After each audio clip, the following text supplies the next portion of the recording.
जय श्री कृष्ण भक्तों। आज हम लड्डू गोपाल जी की एक ऐसी अनसुनी कहानी सुनेंगे जिसको सुनने के बाद आपके विचार और आपका नज़रिया जरूर बदल जाएगा। कभी कभी हम सोचते हैं भगवान मंदिर में बैठे रहते हैं, ये हमसे फूल माला और भोग चाहते हैं। क्या ऐसा सच है?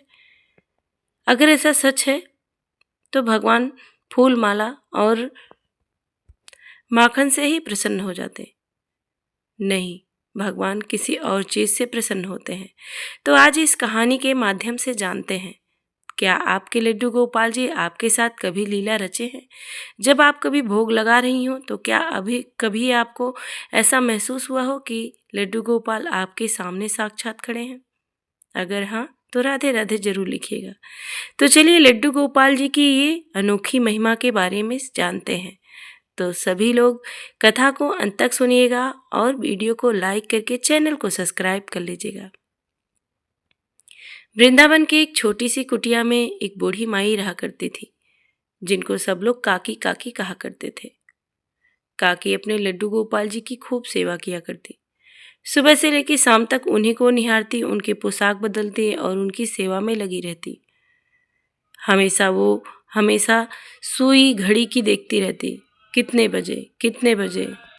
समय समय से उनको जल दूध खीर भोग यानी कि सब कुछ वो खिलाया करती थी। परंतु जीवन का एक ऐसा मोड़ आया कि काकी माँ बहुत परेशानियों में फंस गई।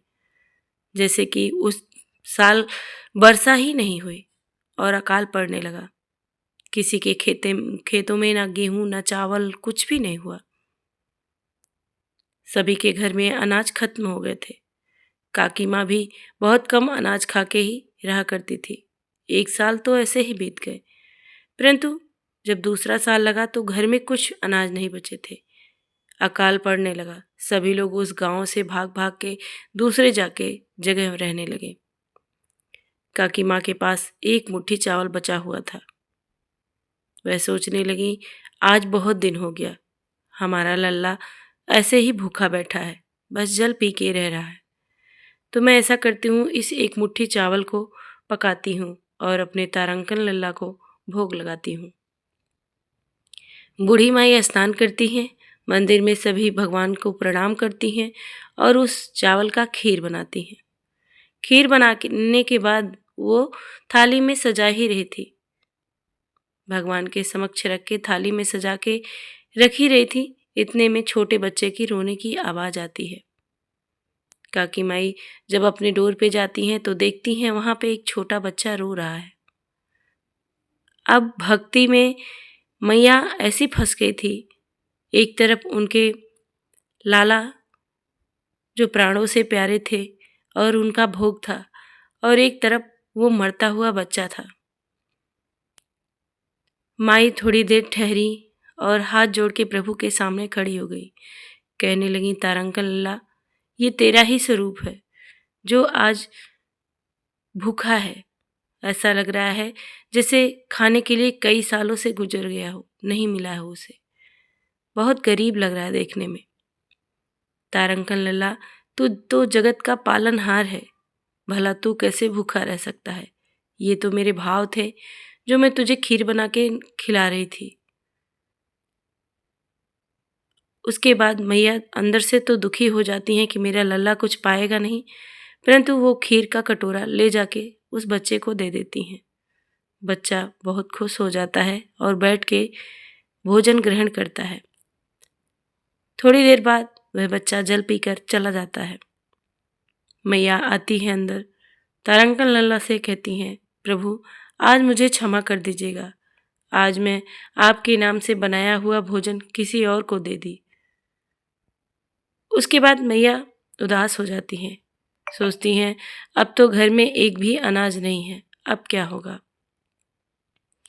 मैया क्या करती हैं, सोचती हैं अब मैं अपने बहन के यहाँ मुंबई चली जाऊंगी, जिससे हमारे लल्ला का पेट भरेगा और हमारा लल्ला खुशहाल रहेगा। मैया सोचते सोचते दुखी मन से सो जाती हैं। रात में प्रभु सपने में आते हैं। जब स्वप्न में प्रभु आते हैं तो मैया देखती हैं कि उनके ओंठों के बगल में एक चावल का दाना लगा हुआ है। मैया तुरंत ही हाथ जोड़कर कहती हैं, प्रभु मैंने तो आपको भोग लगाया ही नहीं, फिर ये चावल के दाने आपके मुख के पास कैसे? तभी प्रभु श्री कृष्ण भगवान मुस्कुराते हैं और कहते हैं, अरे मैया, मैं विग्रह में रहता हूँ और भाव को देखता हूँ, भाव से रीझता हूँ, परंतु वो जीव जो भूखा मर रहा हो, अगर उसे कोई भोजन कराता है, उसकी सहायता करता है, तो मैं आत्मा से तृप्त हो जाता हूँ और प्रसन्न हो जाता हूँ। तो तूने तो मेरे ही अंश को भोजन करवाया, फिर मैं भला कैसे भूखा रहता? वो मेरा ही अंश था। हर मनुष्य में मेरा अंश है। तो किसी भी मनुष्य को आप अगर सहारा दोगी, पीड़ा नहीं दोगी, उसकी सहायता करोगी, तो मैं सदैव प्रसन्न रहूँगा और मेरा आत्मा और पेट दोनों तृप्त होते रहेंगे। इतना सुनकर मैया रोने लगती हैं और प्रभु के चरणों में गिर जाती हैं। कहती हैं, प्रभु ये कैसी लीला है? क्या ये मेरी परीक्षा थी या आपकी कोई और चमत्कारी बातें? मैया कहती हैं, प्रभु बस आपसे यही विनती है कि ये गांव के अकाल जो हैं ठीक कर दीजिए, बारिश कर दीजिए, अन्यथा मैं आपको लेके कहाँ कहाँ भटकूंगी। सुबह होती है। मैया जब सुबह उठती हैं तो देखती हैं घनघोर बादल, बारिश शुरू हो गया। मैया खुशी से झूम उठती हैं और वो स्वप्न को सत्य समझती हैं। आती हैं अपने लल्ला के पास, लल्ला को स्नान कराती हैं और कहती हैं, लल्ला आज मुझे पता चला कि भक्ति में सबसे प्रधान प्रेम होता है। जिसका हृदय कोमल हो और वो एक दूसरे को समझता हो, सहायता करता हो, तो तू उसके ऊपर ही प्रसन्न होगा। लल्ला आज से मैं ये नियम लेती हूँ कि जो भी कुछ मेरे घर में रहेगा तो मैं भोजन बनाऊंगी। मेरे द्वार से जो भी गुजरेगा, संत महात्मा, गरीब, दुखिया, सबको भोजन करवाऊंगी, फिर तुझे भोजन दूंगी। ऐसे ही नियम माता रानी ने बना ली। उनके घर में जो भी कुछ रहता, सबसे पहले लोगों को भोजन करवाती, उसके बाद अपने ठाकुर को, फिर खुद पाती। मैया का जीवन अच्छे से बीतने लगा। अब उनका नाम सभी लोग जानने लगे। काकी माँ के घर भोजन मिलेगा। जितने भी गरीब रहते सब काकी माँ करके उनके घर आते और भोजन पाते और तृप्त होके जाते। तो ये थी एक छोटी सी कहानी लड्डू गोपाल जी की।